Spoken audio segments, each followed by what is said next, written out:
The U.S. Citizenship Immigration Services says about 665,000 people received deferred action since it went into effect 3 years ago, which offers temporary protections to those who were brought to the U.S. as children. UC San Diego Assistant Political Science Professor Tom Wong is here with the results of a new survey on the economic impact of the program.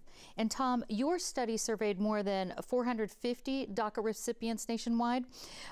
What did it tell you about what did these people tell you about the effect of the DACA program and how it's been for them? Yes, so the survey results add to a growing literature on the positive economic impact of deferred action. So one of the most striking results has to do with wage increase.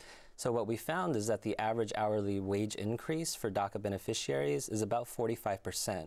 And this, we don't know if this is a plateau or if the number can actually creep higher over time because the program is still relatively new. But what we found is that those who were working before DACA averaged about $11 in terms of their hourly wage. Post-DACA, it's closer to $17. And one of the other arguments in this lawsuit over Obama's executive actions is that in Texas, the policies, the extensions would cause a burden, a financial burden to the state of Texas and other states as well. Your study specifically looked at the economic impacts in Texas. What did you find? Yes, so Texas has a narrow argument about being harmed by issuing driver's licenses to deferred action recipients. So Texas subsidizes the costs of driver's licenses at about $100 a pop. And so we asked, well, what are deferred action beneficiaries doing with their driver's licenses? And so what we found is that about a third of those deferred action beneficiaries in Texas who have driver's licenses are subsequently buying cars, just like you or I might buy cars, bought our first car after we received our driver's license.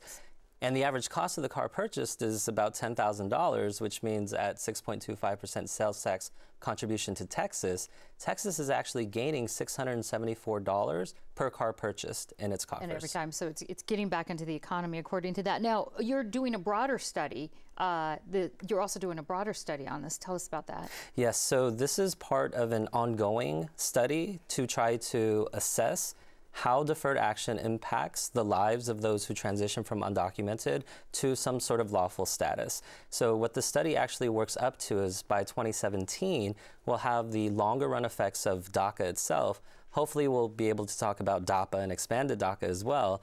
And we hope to include over 100,000 individuals in the study. And what do you hope to ultimately accomplish with this study? Well, the goal is to sort of provide a fuller portrait of how having legal status affects the lives of individuals.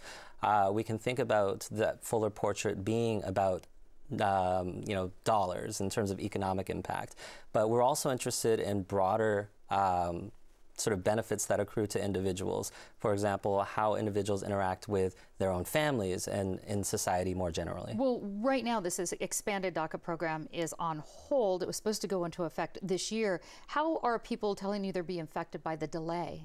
So the delay is creating a lot of uncertainty. So prior to the court decision, a lot of organizations, nationally as well as locally, were bringing undocumented immigrants to community centers and having information sessions, essentially getting folks to prepare their documents in order to submit their applications for deferred action.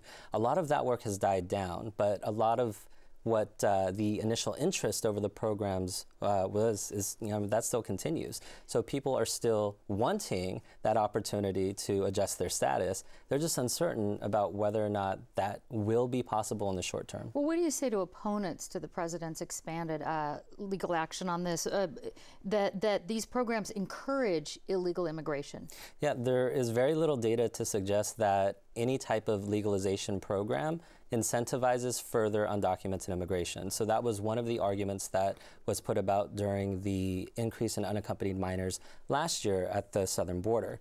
And so I actually did a study with the Center for American Progress on that question specifically because DACA was thrown out as one of the drivers of the increase in unaccompanied minors. And the data just didn't sort of pan that out. And so if we think that undocumented immigrants who want to come to this country will come despite what obstacles we put in front of them, then we can change policy, but it doesn't affect the motivation of individuals to want to come, whether it be for a better life for their children, education, etc. And so these programs are really just focused on those who are currently here who need a shot at a better life. All right, Tom Wong, thank you so much. Thank you.